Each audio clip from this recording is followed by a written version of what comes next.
Le président de la République apporte la réplique à la coalition Yewwi Askan Wi. Le pays va faire ses élections, dixit le chef de l'État. Ce sont ces propos qui barrent la une de l'Astre de Hann. Macky Sall actuellement en France comme invité à la réunion de l'Organisation de coopération et de développement économique OCDE en sa qualité de président en exercice de l'Union africaine a accordé un entretien à France 24 et RFI. Interrogé par nos confrères sur la manifestation mercredi dernier de la coalition de l'opposition Yewwi Askan Wi qui menace d'empêcher la tenue des élections législatives du 31 juillet prochain si leur liste nationale est exclue, le président a assuré que ces joutes vont se tenir, rapporte Oumar Kandé. L'élection est organisée par un code électoral qui fait la fierté du Sénégal. Ce n'est pas la première fois qu'on organise des élections. Nous avons un système électoral qui est le produit de concertation, de consolidation dont le dernier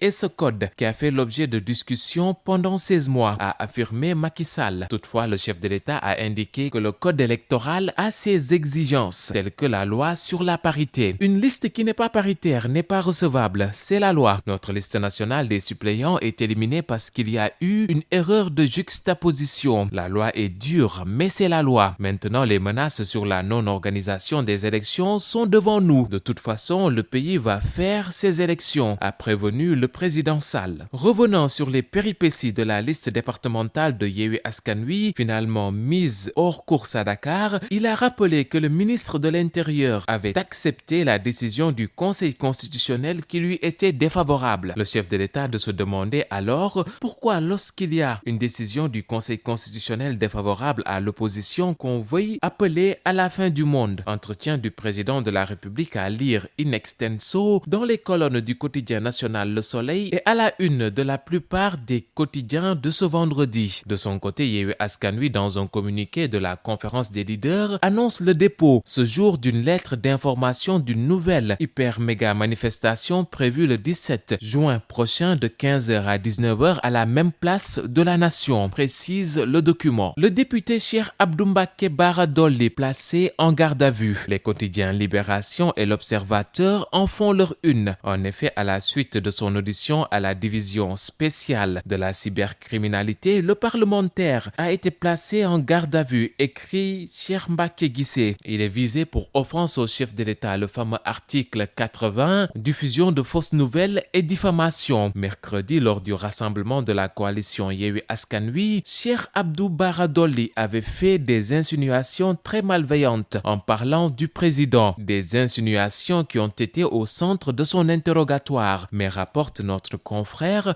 le parlementaire, malgré les relances des policiers qui voulaient le pousser à livrer plus de détails, n'a pas voulu trop s'épancher sur ses propos en cause. Il a aussi précisé qu'il ne parlait pas du président mais du chef de la coalition Benno Bokk Yakaar. L'Observateur informe que le parlementaire pourrait être déféré aujourd'hui devant le procureur de la République qui va décider de son sort. Situation des musulmans en Inde. Le khalife général des Mourides dénonce. Dans un communiqué signé par son porte-parole, Serigne Bassirou Mbacké Abdou Khadre, le patriarche de Touba déplore l'islamophobie dont sont victimes les musulmans en Inde. Le Saint-Homme demande à l'ambassadeur de la République d'Inde au Sénégal de présenter ses excuses publiques aux musulmans et appelle le gouvernement indien à éviter à l'avenir de blesser la sensibilité des musulmans. À défaut, le khalife général des Mourides ordonnera publiquement à tous ses disciples vivant au Sénégal et dans la diaspora de boycotter les produits d'origine indienne, écrit notre confrère Abdoulaye Diop du quotidien 24 heures.